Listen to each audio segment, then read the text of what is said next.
And we have Lewis, and is it Isla? It's Isla, hello. Hi, Isla. Hi. Kia ora, Lewis. I was going to take the lead on this, but I might jump in during the Q&A. Okay, wonderful. Over to you, Isla. Kia ora. So I'm Isla Aitchison. I'm the Research Officer at the New Zealand Taxpayers Union. With me that you met a moment ago is Louis Holbrook. He's our Campaigns Manager. Who we don't have is Jordan Williams, who actually signed our written submission, but I was the author of it and Louis leads all our campaigns, so we should be able to answer all your questions. The New Zealand Taxpayers Union's mission is lower taxes, less waste, more transparency, and we represent our 40,000 subscribed members and supporters. And actually the majority of our office is made up of former smokers who now vape. Before I move on to the substantive points of our submission, just a note on the process of the Select Committee hearing. In addition to the unusual and slightly confusing decision to hear oral submissions before the written submission deadline passed, we are quite concerned that the deadline for written submissions, which was a week after we entered level 4 and 9 days after we entered level 3, was not pushed back. New Zealanders were distracted, they were away from their computers, they were away from the internet in a lot of cases and their research materials. And the consequence is that COVID-19 and the unwillingness to push back the deadline meant that New Zealanders missed out on the opportunity to speak to a legislative issue that affected them, which is obviously the democratic right in New Zealand. It's a loss for them, but it's also a loss for the Select Committee. Everyone So Isla, do you know we've had over 1,000 submissions? I'm really glad to hear that. But exactly, and the deadline for our report back hasn't changed. It's the 2nd of June. Right, and I appreciate how that's difficult. I suppose in this particular case, my issue is that a lot of people that vape come from disadvantaged areas. They do not have lovely home offices. Often they're reliant on public spaces like libraries, and I feel like we did quite possibly miss out on a lot of those voices. But I am happy to move on. So our interest in this bill really comes from a taxpayer perspective. Nearly $2 billion is collected annually in tax revenue from tobacco products, and that's levied on producers, but it is paid by consumers. And we've consistently lobbied against increases to this excise tax. It's costly, really costly, and it's also regressive. And we found ourselves with this bill at quite an unexpected junction. We're on the same side as groups like ASH that tend to lobby for those tax increases. This alignment was brought about by the possibility of smokers to switch to a less harmful product that is also subject to less tax. With that opportunity, the taxpayer perspective and by any measure health perspective share a common purpose. So just to be clear, our position is that it's a good thing when a smoker switches to vaping. It lowers his or her tax burden and it benefits his or her health. And it's quite a considerable benefit. So the scientific consensus that we found was about 95 to 98% less harmful than traditional cigarettes. As the regulatory impact statement for this bill said, there's pretty much no evidence that vaping acts as a gateway to traditional cigarettes. And there's also evidence that only a very, very small portion of vapers are young people that have never smoked. I think about 1%. Moving on to the flavour ban.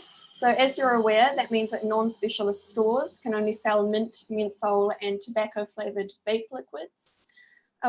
We have a real concern about this because both the convenience of being able to go to places like dairies and the availability of a range of different flavours really matter to smokers who are prospective vapers. And the net result is that fewer smokers will make the switch to vaping if this bill as it is becomes law. That's even more of a problem in places that don't have the population to support specialist stores. So at the very least, in built up urban environments, people can sacrifice the convenience of a dairy and go to a specialist store if their bottom line is that they want a diverse range of flavours. That just won't be available in less populated areas. And another portion of this bill really exacerbates that problem because it imposes further requirements on becoming a specialist store. For example, you have to occupy a building when we know that lots of vaping stores around the country outside of cities are actually mobile vendors, they're carts. Moving on to the limitations of speech in this bill, we think it's a real problem that dairy owners can't say, hey, have you thought about vaping? It's much safer, to people that are buying cigarettes. And the scope of the limits on speech are actually quite unclear. So it's quite possible that experts, academics and researchers won't be able to appear on television or on radio media talking about the less harmful nature of vaping. We think it's really important that smokers hear that information, particularly right now, actually, because perception of vaping being a less harmful alternative is going down, and it's going down most significantly among current smokers, who are the very people that need to hear this information most. Regarding costs imposed by this bill, in everything but name, we see this bill as implementing effectively a registration system, and the costs incurred by that are at the discretion of the Director General of Health. Whatever he or she decides that they ought to be, they will be passed on by retailers to consumers, effectively operating as a tax and making vaping more expensive.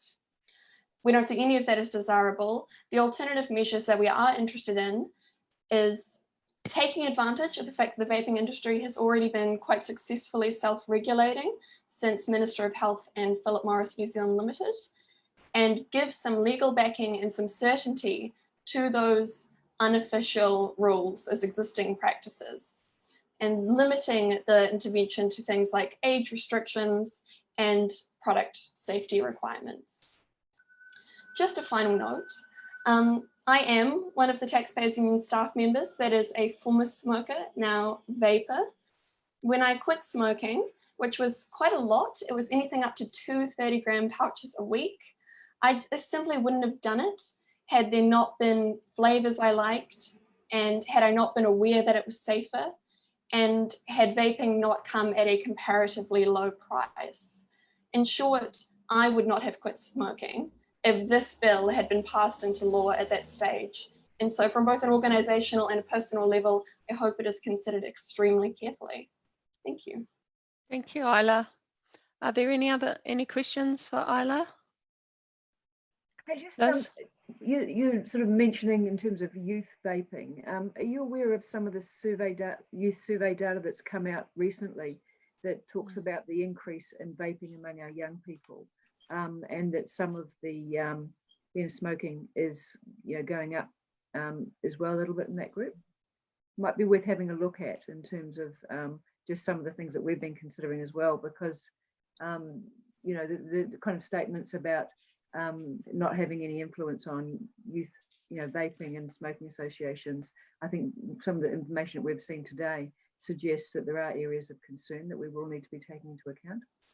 I think we would just reiterate that while it's not surprising that there would be an uptick in vaping across all levels just because it's now a more well-known product, the concern again would be that measures made with the intention of preventing young people from getting their hands on vaping could have a spillover effect onto that crucial group of smokers who are on the margins, who could be switching to the healthier product.